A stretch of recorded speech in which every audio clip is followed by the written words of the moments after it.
Salut à tous, bienvenue dans The Programmatic Society, un programme qui vous propose d'entendre la voix de ceux qui font le marché du programmatique en français dans le son, international dans le ton. Une émission soutenue par France Télévisions Publicité avec pour partenaire média The Media Leader 100% Média, partenaire opérationnel CheckSub. Ce contenu est accessible également en podcast sur les principales plateformes d'écoute. Aujourd'hui, on se penche sur un sujet ultra tendance, la plateformisation de l'achat TV. Si vous vous demandez comment la technologie et les plateformes transforment la manière dont la publicité à la télévision est achetée, vous êtes au bon endroit. Nous aborderons avec nos experts les questions clés. Qu'entend-on exactement par cette plateformisation et que recherchent les annonceurs ? Quels sont les enjeux business et marketing derrière cette révolution? Et bien sûr, nous illustrerons le tout avec des cas concrets grâce à la plateforme AdSpace de France Télévisions Publicité. Et pour nous éclairer sur tous ces points, nous avons la chance d'accueillir deux invités de marque. Vincent Salini de France Télévisions Publicité et Guy Lefebvre d'AdClick. Allez, installez-vous confortablement, c'est parti pour un tour d'horizon complet sur la plateformisation de l'achat TV. Bonjour Vincent. Bonjour Michel. Bonjour Guy. Bonjour Michel. Vous êtes des sociétaires de The Programmatic Society, à savoir qu'effectivement, et je vous en remercie, on vous a souvent entendu pour parler télé ou plateforme. Et aujourd'hui, justement, on va mêler ces deux concepts puisqu'on va parler plateformisation télé.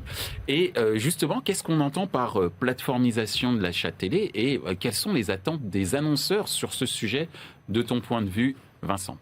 Alors j'aurais tendance à faire l'analogie avec la plateformisation des contenus, qui consiste à retrouver tous les contenus dans un seul et unique endroit. Par exemple, France.tv. C'est la plateforme de l'ensemble des chaînes et des différents contenus produits par notre groupe France Télévisions. C'est à peu près, je dirais, le même principe sur la plateformisation de l'achat télé. C'est-à-dire l'idée, c'est de retrouver l'ensemble des inventaires, notamment télé et leurs extensions, télé segmentées, digitales, etc., au sein d'une interface. Alors après, sur les intérêts, ils peuvent différer en fonction de la typologie des acheteurs. Je prends le cas des agences. Typiquement, on a lancé donc notre plateforme AdSpace. C'est clairement un outil de simplification, de gain de temps et je dirais même d'aide à la décision pour les clients d'agences. Donc AdSpace, juste pour résumer, c'est le moyen aujourd'hui pour les acheteurs au sein des agences de bénéficier de cette plateforme pour aller acheter les différents écrans publicitaires télé qui intéressent les annonceurs comme les acheteurs. Exactement, c'est opérer leur média planning au sein de notre plateforme AdSpace. Quelques petits chiffres pour illustrer mon propos. On a plus de 50% du chiffre d'affaires télé qui est opéré depuis AdSpace. Ah, c'est pas rien. On a 200 acheteurs qui sont connectés, c'est 50 agences, 200 acheteurs, c'est à peu près 80 acheteurs hebdomadaires sur la plateforme. Et puis, dernier point aussi sur la simplification, le gain de temps, c'est une plateforme qui est en self-serve de 8h à 20h sur l'ensemble des jours ouvrés. Donc on voit vraiment que c'est un outil de simplification et de gain de temps pour les agences. Ça a été lancé il y a combien de temps, AdSpace ? 3-4 ans, on va dire. D'accord. Depuis la date exacte. Ok, mais donc c'est quand même assez important. Hein, il y a une adhésion très forte. Donc ça, je dirais, c'est notre produit AdSpace Agence. Après, on peut avoir également les TPE-PME, notre produit AdSpace Entreprise. Donc là, tout simplement, l'objectif, c'est de rendre accessible le média télé à des annonceurs et qui soient en capacité d'opérer un achat en toute autonomie. Donc des annonceurs locaux ou TPE-PME, exactement, comme tu viens de le dire. TPE-PME, etc., tous les annonceurs qui ne passeraient pas par une agence média pour procéder à leur achat média. Et puis enfin, le dernier, on en parlera avec Guy, c'est notamment toutes les enseignes à réseau. Donc là, ça répond, je dirais, aux deux enjeux que je viens de citer, c'est-à-dire un outil de simplification, etc., mais aussi juste le fait de pouvoir accéder aux médias télé, avoir des tickets d'entrée qui soient abordables, et puis des ciblages qui conviennent à leurs objectifs de communication. Merci Vincent et merci aussi pour la transition pour Guy sur deux aspects, l'aspect PME TPE et l'aspect effectivement enseigne à réseau comme le disait Vincent, puisque tu es une agence spécialisée à la fois sur la publicité locale et effectivement auprès de concessionnaires ou en tout cas de marques automobiles qui ont un certain nombre de concessions sur le territoire français. Qu'est-ce que, de ton point de vue, qu'est-ce que ça suscite chez toi, le concept de plateformisation de la télé, et quelles sont les attentes des annonceurs? Même question que pour Vincent. Merci Vincent et toute la team de la maison Jean-Pierre Elkabbach, puisqu'on l'appelle comme ça aujourd'hui. Paix à son âme. En fait, il y a 5 ans, quand on a eu l'idée de lancer une application pour permettre à tous les réseaux, retail, PME, TPE, d'opérer des campagnes marketing locales digitales multileviers très facilement, en fait, on s'est aperçu que la télé, de façon générale, et encore plus la télé segmentée, c'est quand même extrêmement complexe. Il y a tout un chaînage de complexité, comme le programmatique, comme plein d'autres choses dans ces nouvelles techno publicitaires. Et pour donner accès, ou pour faciliter l'accès, eh bien, c'est quand même très compliqué pour un point de vente, une concession, une agence immobilière, un magasin, un supermarché, peu importe, d'accéder à tous ces outils. Et donc, le sujet de la plateformisation, c'est un mot très compliqué à dire,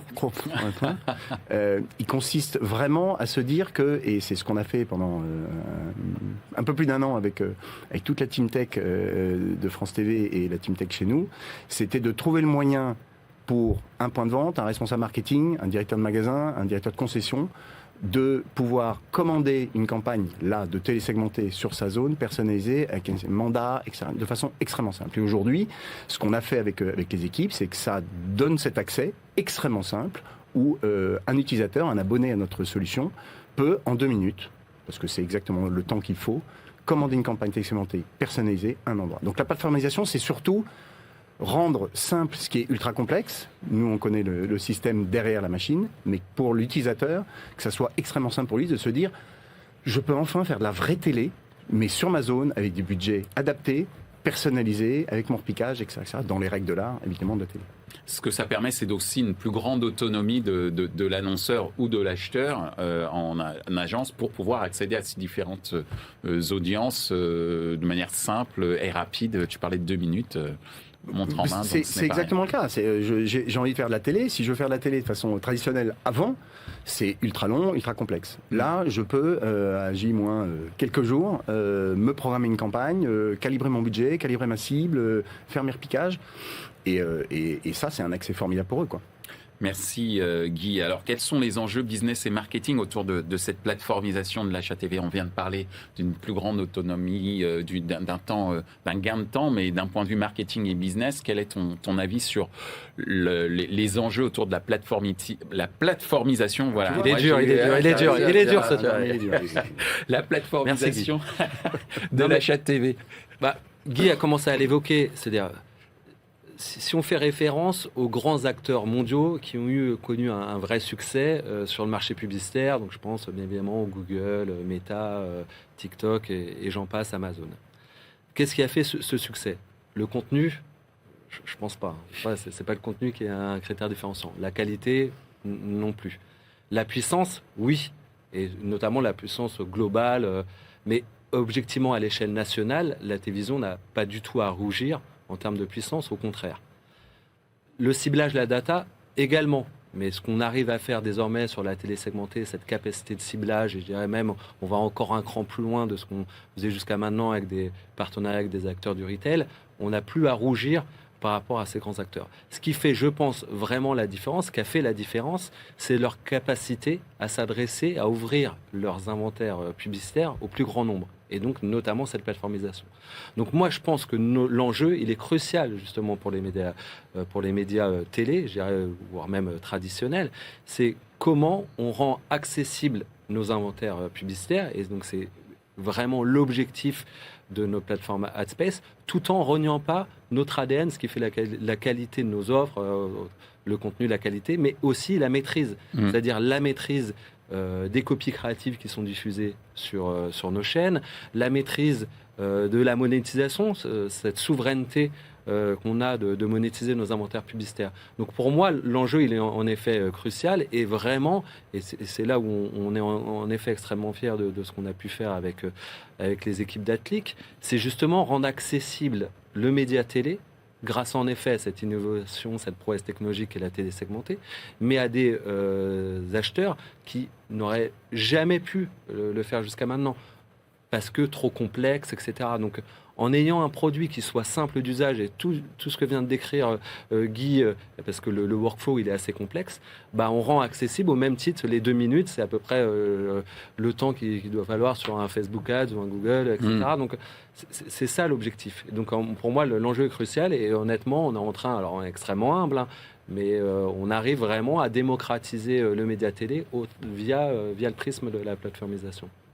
Merci Vincent. Alors Guy, on parle de démocratisation de l'accès télé. Quand je dis on, c'est bien sûr Vincent qui l'évoque à travers AdSpace. De ton côté, quels sont les enjeux business et marketing autour de cette plateformisation? Puisque, je veux dire, pour toi, c'est un gain de productivité incroyable. Et qui dit gain de productivité, dit aussi gain de rentabilité. Mais il y a peut-être d'autres enjeux. Hein. Non, mais le gain de productivité, le temps passé, les équipes chez France TV et l'équipe IT chez nous ont passé énormément de temps à faire évoluer l'API avec les équipes d'ailleurs d'AdSpace. Donc on a fait évoluer ensemble la technologie derrière. Donc je rappelle juste que l'API est le concept qui permet à 2 plateformes entre elles de pouvoir communiquer. Voilà, de pouvoir se communiquer ensemble, de pouvoir s'envoyer des informations, d'envoyer des requêtes, etc. Ce qui est absolument formidable avec les équipes de France TV, c'est qu'on a réussi à être, nous, chez AdClick, autonome et indépendant sur les potentiels. Alors ça, c'est super important.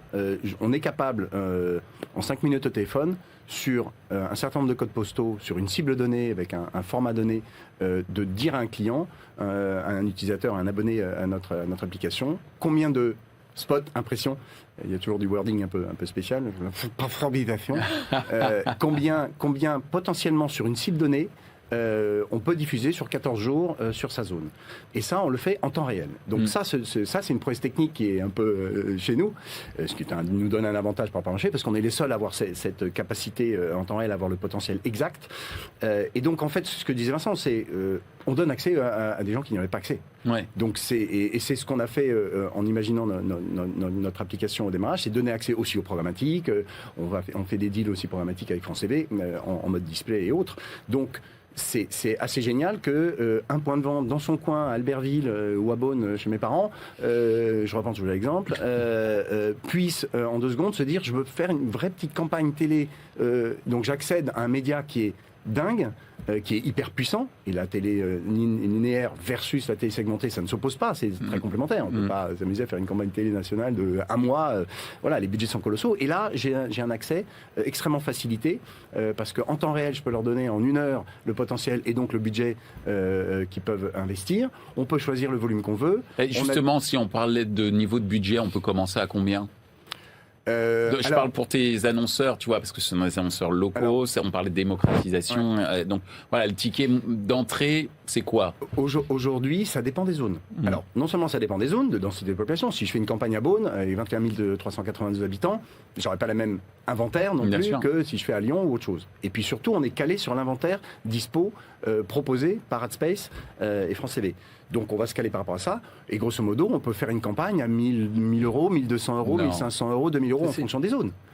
Donc à 1000 euros, je vais me voir à Beaune sur un écran publicitaire. C'est exactement le principe même. C'est-à-dire que nous, ce qu'on s'était dit, c'était qu'on sentait bien qu'il y avait un intérêt évident grâce à la télé segmentée, cette granularité de ciblage, géoloc notamment, mais pas seulement, de pouvoir rendre accessible via des tickets d'entrée.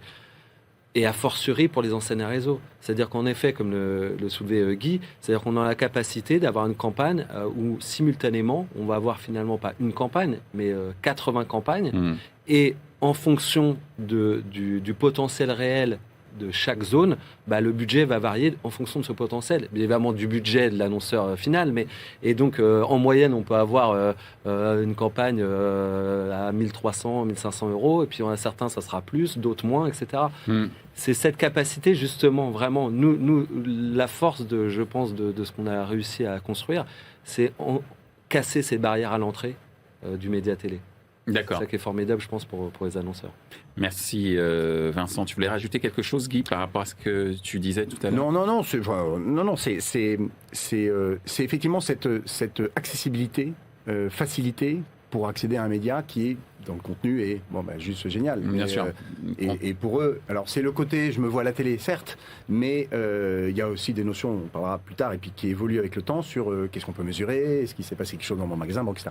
Mais néanmoins, le fine-tuning par zone, par client, par abonné à notre solution, etc., est extrêmement fin et permet de donner un accès où les gens se disent « Ah bon, je peux quand même faire de la télé pour ce budget-là ». Ouais, ma réaction d'ailleurs. Ce budget-là va donner aussi un nombre de foyers uniques exposés. Il y a une répétition qui est extrêmement cadrée avec France TV. On ne fait pas de carpet bombing, on ne fait pas n'importe quoi. Et on a des utilisateurs qui nous ont appelés en disant « Je me suis vu deux fois aujourd'hui à la télé, c'est génial, c'est top ». Ça, c'est déjà pas mal, parce que c'est toujours le côté je risque de pas me boire parce que, quelquefois, c'est bataillé. Le fameux F5 d'il y a une quinzaine d'années sur le digital. Mais c'est un peu le même principe, finalement. On en parlait, c'est un peu le même principe. On a essuyé les plates sur ça, le programmatique mobile, je me vois pas, au secours. J'ai dit, heureusement, on n'est pas dans la cible. Les fameux copies d'écran qu'on faisait dans les reportings. Aujourd'hui, ils en parlent sur la place de leur village. Disons, Michel, je t'ai vu à la télé, ton spot, avec DS Store Beaune. Incroyable. Alors, justement, on vient de comprendre le concept et les enjeux autour de la plateformisation autour de la télé, plus grande démocratisation pour des tarifs, accessibles, j'allais dire défiant toute concurrence, mais en tout cas très accessible et pour répondre en tout cas à un objectif de notoriété, de visibilité pour un certain nombre de marques, qu'elles soient nationales ou locales.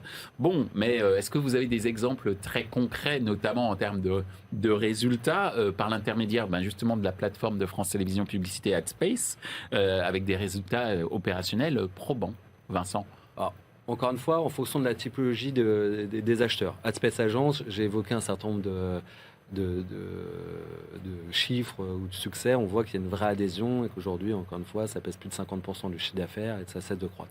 Un exemple plus récent, toujours sur la partie AdSpace Agence, vous n'êtes pas sans savoir qu'on va diffuser en exclusivité gratuitement sur nos différentes chaînes et la plateforme les Jeux Olympiques dans moins d'un an. On a proposé les offres de parrainage, de dispositifs télé digital pour accompagner sur cette plateforme AdSpace. Ouais. La problématique qu'on a sur ce type de droit, c'est qu'il faut respecter un certain nombre de process et de priorités d'achat en fonction des partenaires CIO, partenaires Paris 2024, etc. Grâce à AdSpace, toutes ces offres étaient accessibles exclusivement depuis la plateforme AdSpace. Ça nous a permis, d'une part, elles sont vendues en quelques secondes sur la plateforme, et puis également, par exemple, un détail tout bête, l'horodatage. C'est-à-dire que pour respecter les différentes priorités, encore faut-il avoir le retour d'information sur les actes d'achat, les différents rangs de priorité, etc. Donc typiquement, ça a été un vrai succès, c'est-à-dire que ces offres-là ont été commercialisées depuis la plateforme AdSpace. Ça, c'est sur Est-ce que ça veut dire que les plans, le planning de diffusion publicitaire pour les jeux est terminé? Non, là je parlais, oui, sur la dimension parrainage. Okay. Et là, on va avoir d'autres offres qui d'ailleurs, il y a eu d'autres offres qui ont été lancées il y a quelques semaines sur la partie plutôt télé classique vidéo. Et puis, on aura également d'autres offres dans le futur. D'accord. Et d'ailleurs, juste pour rebondir sur nos stratégies sur l'univers du sport, c'est notamment de créer dans AdSpace le plus grand terrain de sport publicitaire et donc de retrouver nos plus grands événements au sein d'AdSpace et qu'ils soient prioritairement achetés depuis la plateforme. Donc ça, c'est par exemple un exemple pour illustrer sur les agences. Sur le reste, et je laisserai la parole à Guy pour étayer notre relation avec AdClick, mais en gros, tout cet accompagnement d'AdSpace au sens AdSpace réseau, c'est-à-dire l'accompagnement, le branchement via API à AdClick ou l'accompagnement, cette capacité qu'on a désormais, fort d'ailleurs de ce qu'on a développé ensemble avec AdClick, d'accompagner les enseignes à réseau. C'est à peu près 500 campagnes, ça va être à peu près 500 campagnes sur l'année 2023. Donc c'est vraiment un outil qui nous permet à la fois d'être un outil de simplification, de gain de temps, d'aide à la décision pour les agences, le trading télé notamment, mais également d'ouvrir un certain nombre d'autres typologies d'annonceurs, et notamment les enseignes à réseau, toutes les TPE, PME, etc. Très bien. Merci Vincent pour ces précisions. Quelques exemples de campagnes que tu as pu passer par l'intermédiaire d'AdSpace avec des résultats opérationnels probants. Est-ce que tu en as, Guy? Je pense que oui.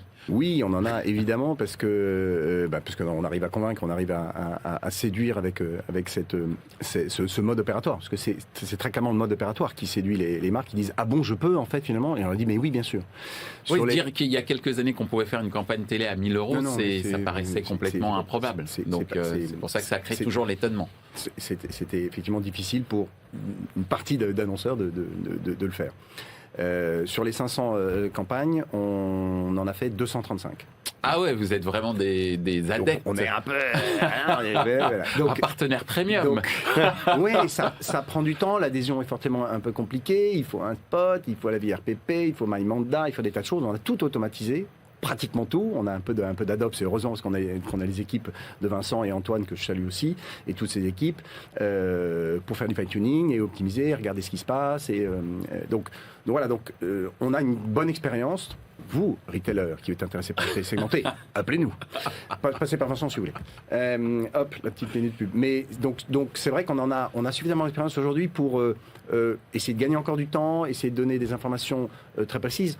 On génère automatiquement avec nos amis de la maison France TV, on génère automatiquement à la fin des campagnes un bilan spécifique qu'on envoie à chaque magasin, à chaque concession, dans lequel on donne des informations extrêmement précises sur les départs, la répétition, etc. Tout ça est maîtrisé, donc on peut leur dire combien de foyers uniques on a exposés, qui sont 100% dans la cible, puisqu'on va aller chercher en télésegmenté 100% de la cible utile, on va dire, entre guillemets. Donc tout ça fonctionne, on a un petit trou dans la raquette encore, mais ça va arriver, de se dire, allô, nous ce qu'on fait, nos CSM au bureau, allô, alors ça a bien marché, vous avez eu du monde samedi dans le magasin. Je caricature un peu, mais c'est un peu ça quand même. Mais le média lui-même a fait office de notoriété, de visibilité, concentrée, intelligente, ciblée sur chaque zone de chaque magasin pour effectivement, comme tu disais, un budget accessible. Donc voilà, on en commence à avoir un peu d'expérience sur le sujet, quoi. Alors moi j'ai une réflexion là qui me vient par rapport aux chiffres. Si j'ai bien compris, vous me dites si je me trompe. Tu parlais de 500 campagnes opérées dans AdSpace, c'est ça? Là, j'ai évoqué les 500 campagnes qui sont opérées à des fins d'enseigne à réseau, donc c'est-à-dire notamment ce qu'on fait, donc à peu près 236 exactement, j'avais plus le chiffre exact, avec AdClick. Donc là, en gros, c'est opéré depuis AdClick, mais via ce branchement par API, ça communique avec AdSpace, donc ça c'est 236. Et les autres, en effet, on utilise AdSpace pour accompagner d'autres enseignes à réseau qui ne seraient pas dotées de la solution d'AdClick. Donc ces 500 campagnes, c'est vraiment des campagnes télésegmentées liées à des problématiques d'enseignes à réseau. D'accord. Ce qui veut dire que quand même, il y a... très bien, Guy, mais ça veut dire qu'il y a quand même un retard qui est pris par l'intermédiaire de... Je pense à d'autres agences qui pourraient s'emparer du phénomène d'un point de vue technologique et qui ne le font pas forcément. On va être très clair. Nous, ça a été une stratégie, une volonté. Oui, c'est le point que je veux évoquer. Et comme Vincent et ses équipes, on s'est dit, on pense qu'il y a un truc à faire, donc on va mettre de l'énergie et des ressources. OK. En se disant... On verra bien, on lance les dés sur la table. Et attends, et France Télévisions, parce que t'es pas très gros, soyons clairs, AdClick, t'es quand même un acteur important dans le domaine du programmatique. Ouais, c'est pas très sympa. Mais bien soyons sûr, clairs. Bien sûr. France Télévisions aurait pu dire, bah non, et finalement ça a été très c'est ce que je voulais dire, coopératif. C'est que nous, on est le plus petit des grands. Voilà. Comme ça, c'est dit. Et c'est sans prétention. On va dire qu'on arrive avec... nous, on travaille avec la vue un peu basse, on est humble, on essaie de comprendre.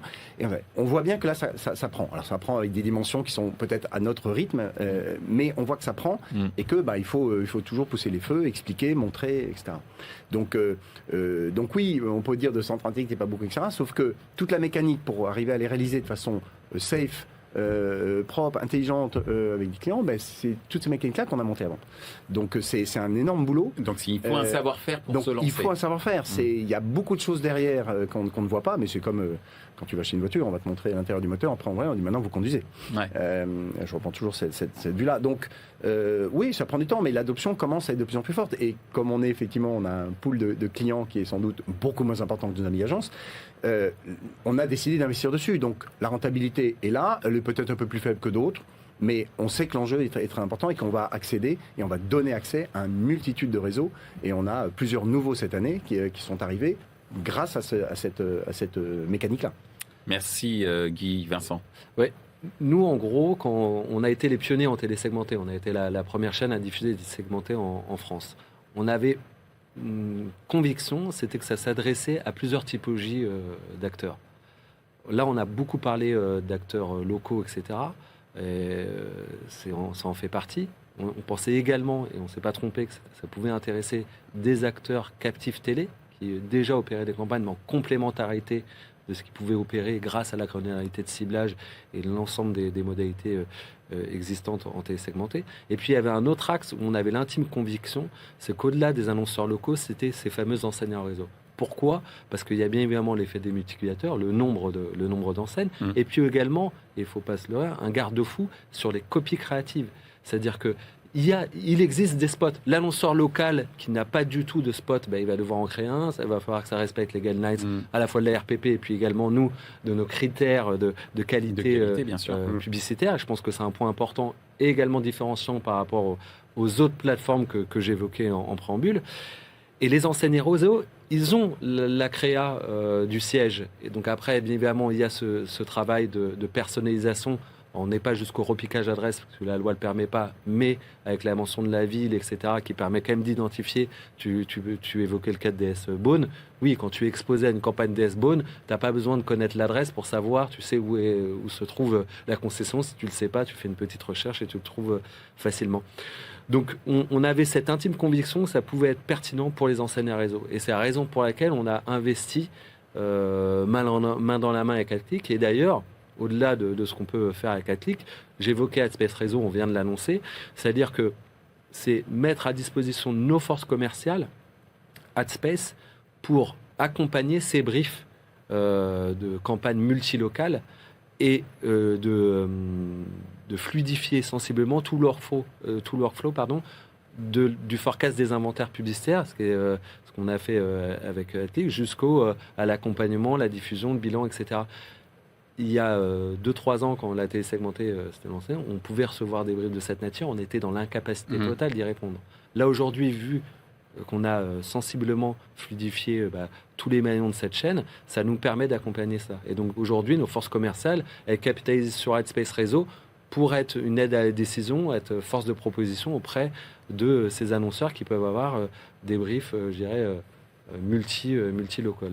Merci Vincent. Il y a beaucoup de réseaux d'enseignes qui ne savent pas que c'est possible. Oui, tout à fait. Et en vous écoutant, en fait, j'ai l'impression que la plateformisation de la TV, c'est l'avènement de la longue trail publicitaire pour le monde de télé, quoi. Exactement. Avec cette particularité, je pense, c'est que ce qui faisait, quand j'évoquais en préambule la maîtrise, etc., je pense c'est ce qu'il faut, le travers qu'il faut éviter, c'est ne pas de maîtriser qui est diffusé sur nos antennes. Les messages. La qualité, les messages, etc. Bien évidemment, et il y a des garde-fous, la RPP, etc. Ça faisait partie. Mais il faudra certainement mettre des garde-fous technologiques autour de ça, parce qu'à partir du moment où on va vraiment ouvrir alors les de vannes fait, c'est-à-dire qu'on ne peut pas diffuser de campagne tant qu'on n'a pas un avis RPP favorable. Donc ça, c'est un point important. Et immuable à date. Merci messieurs. Alors, c'est quoi justement, on commence à faire un peu de prospective quand je parle de long trail ou quand on parle du fait qu'il faut mettre un certain nombre de garde-fous. Quelles sont les évolutions des plateformes à venir? Quelles fonctionnalités d'un point de vue business, mais j'allais dire aussi d'un point de vue opérationnel, on vient d'en parler, de ton point de vue Vincent? Alors, là, on a beaucoup, c'est d'ailleurs assez drôle, on est dans l'émission The Programmatic Society et finalement, on n'a quasi pas abordé le terme de programmatique. Alors, je t'arrête tout de suite, si je puis me permettre. Je considère que le fait de passer par une plateforme, quelle qu'elle soit, pour faire de la transaction publicitaire, c'est du programmatique. Alors, au sens de l'automatisation, tu as tout à fait raison. Voilà, c'est exactement. Ça que je veux, donc là, nous... Ne vous battez pas, on programme entre deux trucs. Très bien.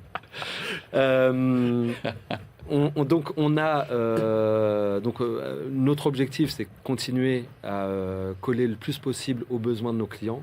Et donc, d'où l'enjeu d'AdSpace Réseau, etc. et des évolutions qu'on va faire. Là, par exemple, je vous donne un exemple tout bête. Dans AdSpace Agence, là, pour le coup, on va proposer des opportunités en sponsoring et être un moteur de recommandation aux acheteurs en fonction d'un critère budgétaire ou de cible socio-démo. Donc on va un peu plus loin de juste rendre accessible, on va aller jusqu'à être un moteur de recommandation en fonction des problématiques clients. Donc je pense que l'avenir, c'est celui-ci également. C'est bien évidemment de rendre accessible un accès direct, transparent, etc. à nos inventaires publicitaires, et puis tendre de plus en plus, alors ça ne va pas... il y aura toujours besoin de force commerciale, mais également être en capacité d'être un moteur de recommandation et d'aide à la décision pour les différentes typologies d'acheteurs. Ça, c'est d'un point de vue plateforme. Après, d'un point de vue, je dirais, programmatique au sens... pas noble du terme, mais technique du terme, SSP, DSP. Nous, on travaille, là, alors j'ai pas d'annonce sur des technos, etc., mais en tout cas, on travaille à rendre le plus grand événement du siècle, donc les Jeux Olympiques, accessible aux enchères, en programmatique, en télé linéaire. On avait annoncé, d'ailleurs, dans cette émission, me semble-t-il, notre offre programmatique télé, donc le fait d'ouvrir la télévision linéaire, donc là, je ne parle pas de segmenter, donc adressé à l'ensemble des foyers français via le canal programmatique, en programmatique garantie, ça c'est fait. Et on travaille dessus, de sorte que durant les Jeux Olympiques, avec toujours ce souhait de rendre le plus accessible possible cet événement absolument génial, au travers du programmatique, et là d'utiliser l'une des vertus du programmatique, le système d'enchères. Donc voilà. Et ce sera un enchère entre les spots TV linéaires et les spots vidéo digitaux? Non, là, l'idée, c'est de faire... là, je m'adresse vraiment... Parce que sur la partie digitale, on sait déjà faire. Bien sûr. C'est-à-dire qu'aujourd'hui, on a déjà une partie de notre offre qui est commercialisée aux enchères et private auction. On a proscrit l'open auction. Alors, par rapport à ça. Sur la vidéo, on a 100% de notre chiffre d'affaires effectué en gré à gré, en programmatique directe. Et sur programmatique, c'est d'ailleurs 90% de programmatique garantie. Ça, c'est sur la vidéo. Ce qui va être nouveau, c'est ce système d'enchères en télévision linéaire. Donc là, on travaille, ça serait une première, me semble-t-il. Et donc, on travaille d'arrache-pied, de sorte de pouvoir lancer ça quelques jours. Ok, c'est une très bonne information. Je prends. Mais c'est intéressant. Juste question quand même par rapport à ça. Ce sera quoi la monnaie d'échange? Du CPM ou du GRP? Alors, ça sera du CPM. Ok. Très bien. Là, on sera entre guillemets dans un écosystème digital du mode transactionnel, c'est-à-dire monnaie d'échange au coupon 1000. Merci Vincent. Guy, ta vision de l'évolution de les plateformes à venir et quelques fonctionnalités. Assez rapidement, on est un peu en retard, mais on a dit beaucoup de choses et c'était extrêmement passionnant. Je vais prendre une seconde de réflexion. Dis-moi. Fais le tour, vas-y. J'ai toujours rêvé de faire ça sur ton plateau. Oui, il y a plein de choses. J'ai pas trop d'idées. Nous, notre point de vue, d'un point de vue très proximité opérationnelle avec nos abonnés utilisateurs sur nos 2000 clients qui utilisent la solution AdClick, et certains évidemment qui commandent des campagnes télésegmentées chez France TV, il y a cette notion de entre ce que j'ai diffusé avec de la qualité, des bilans, et puis ce qui se passe dans mon magasin in fine. On va être, voilà. Alors, ça, il y aura probablement des choses qui vont évoluer là-dessus. La plateformisation, elle est là. Oui. On a vu, on maîtrise, on peut très facilement donner accès à nos clients et jouer cette proximité de façon très, très simple. Je ne sais pas, l'avenir nous le dira. On laisse beaucoup travailler nos partenaires médias support parce que derrière, on utilisera ça pour leur donner à nos clients des éléments de mesure un peu plus fines, d'exposition. Voilà. Il faut aussi que nos clients, eux, nous disent un peu ce qui se passe. À un moment donné. Ça, je pense, juste pour compléter ce que dit Guy, je pense que l'étape aussi ultime, c'est nous, on sait ce qui se passe en médias, c'est après que, sans mauvais jeu de mots, qu'ils ouvrent le capot et qu'on ait la capacité de mesurer l'efficacité avec différents critères. Et donc ça, si on tire le trait, en effet, dans la plateformisation, on pourrait imaginer qu'on a tout le volet transactionnel de la diffusion, bilan de diffusion en fonction de critères médias, et qu'on puisse retrouver tout un tas de critères de performance, de drive-to, etc. Ça, c'est en effet le Graal, je pense, pour les annonceurs, comme pour nous, d'ailleurs, pour mieux les aiguiller dans le futur. Et merci en tous les cas de nous avoir expliqué de quoi il s'agissait, d'expliquer également les enjeux et puis les opportunités incroyables pour tout type d'annonceurs, mais incroyables aussi pour les diffuseurs. Je parlais tout à l'heure de la longue trail au niveau télé. Je crois que c'est en tout cas ce qui a fait la fortune et la puissance des acteurs que l'on connaît en termes de plateformes de recherche ou plateformes vidéo. Elle est à portée de main aujourd'hui pour les diffuseurs télé. J'allais dire, allez-y, diffuseurs, mais surtout allez-y, mesdames et messieurs les annonceurs et les agences, j'allais dire, appelez-nous. Aiguisez votre capacité d'innovation grâce à ce concept de plateformisation télé. En tout cas, merci beaucoup.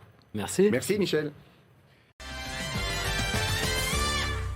Ainsi s'achève ce numéro de The Programmatic Society dédié à la plateformisation de l'achat TV. Ce contenu est accessible en podcast sur les principales plateformes d'écoute.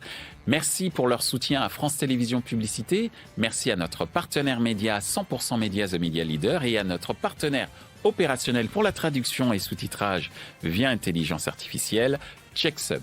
Merci également à l'ensemble des équipes d'Altis Media pour la réalisation de ce programme.